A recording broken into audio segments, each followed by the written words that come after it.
Assalamu alaikum. Welcome to my channel. അപ്പോൾ ഞാൻ ഇന്ന് വന്നിരിക്കുന്നത് ഒരു വെജ് കട്ട്ലറ്റുമായാണ്. അതിൽ സ്പെഷ്യൽ ആയിട്ട് പറയുകയാണെങ്കിൽ മുരിങ്ങയ്ക്കും സോയാബീനൊക്കെ ചേർത്തിട്ടുള്ള ഒരു കട്ട്ലറ്റാണ്. അപ്പോൾ ഇനി ഇതിന് വേണ്ട ഇൻഗ്രീഡിയൻസ് പറയാം.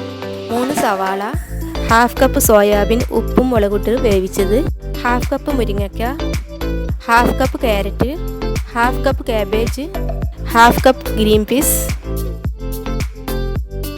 ഒരു 14 വെളുത്തുള്ളി, 2 വലിയ കഷ്ണം ഇഞ്ചി, 4-5 ചെറിയുള്ളി ചെറുതായി അരിഞ്ഞത്, പച്ചമുളക് ഒരു 12 എണ്ണം ചതച്ചത്, കുറച്ച് വേപ്പില, 1/4 ടീസ്പൂൺ മഞ്ഞൾപ്പൊടി, 1/2 ടീസ്പൂൺ ഗരം മസാല. അടുത്തതായിട്ട് നമുക്ക് ഇതൊന്ന് വഴറ്റിയെടുക്കണം. ഇതിലോട്ട് ഇനി വെളുത്തുള്ളി, ഇഞ്ചി, പച്ചമുളക് ചതച്ചത് ചേർക്കുക.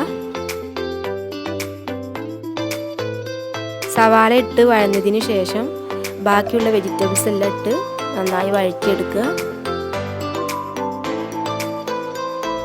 ഈ വെജിറ്റബിൾസ് എല്ലാം വഴന്നതിന് ശേഷം മഞ്ഞൾപ്പൊടി, കുരുമുളക് പൊടി, ഗരം മസാല, 1/2 ടേബിൾ സ്പൂൺ മല്ലിപ്പൊടി ഇതെല്ലാം ഇട്ട് വഴറ്റിയെടുക്കണം.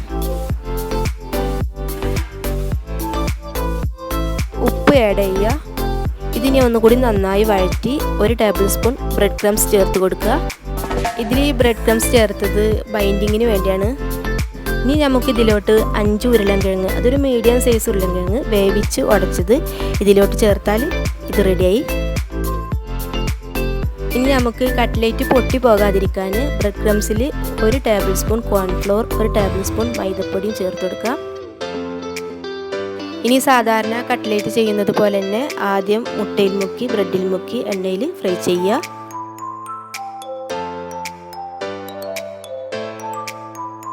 ഇനി ഇത് ഓരോന്നായി എണ്ണയിൽ ഫ്രൈ ചെയ്തെടുക്കാം. ഇനി എല്ലാവരും ഇതൊന്ന് ട്രൈ ചെയ്ത് നോക്കുക. ഇത് നല്ലൊരു വിഭവമാണ്. മുരിങ്ങയൊക്കെ കഴിക്കാത്തവർക്കൊക്കെ ഇങ്ങനെ ചെയ്തു കൊടുത്താൽ മതി.